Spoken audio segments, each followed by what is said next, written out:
Welcome back to our channel, where we provide you with valuable tips and tricks to enhance your Snapchat experience. In today's video, we'll guide you through a comprehensive tutorial on how to unhide Snapchat notifications from a single chat. By following these steps, you can ensure that you receive notifications for messages from specific contacts. Let's get started. Step 1. Open Snapchat on your device. Look for the familiar Snapchat app icon on your home screen or in your app drawer. Step 2. Tap on a chat from your chat list, excluding the AI chat. Choose the chat from which you want to unhide notifications. Step 3. Tap on the name of the chat at the top of the screen. Then, tap on the 3 dots located in the top right corner of the screen.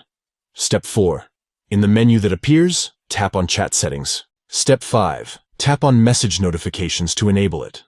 By enabling this setting, you will start receiving notifications for messages from this specific chat.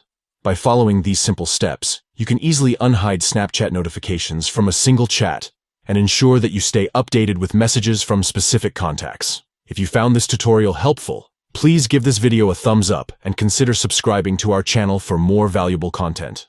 Thank you for watching and stay tuned for more tips and tricks.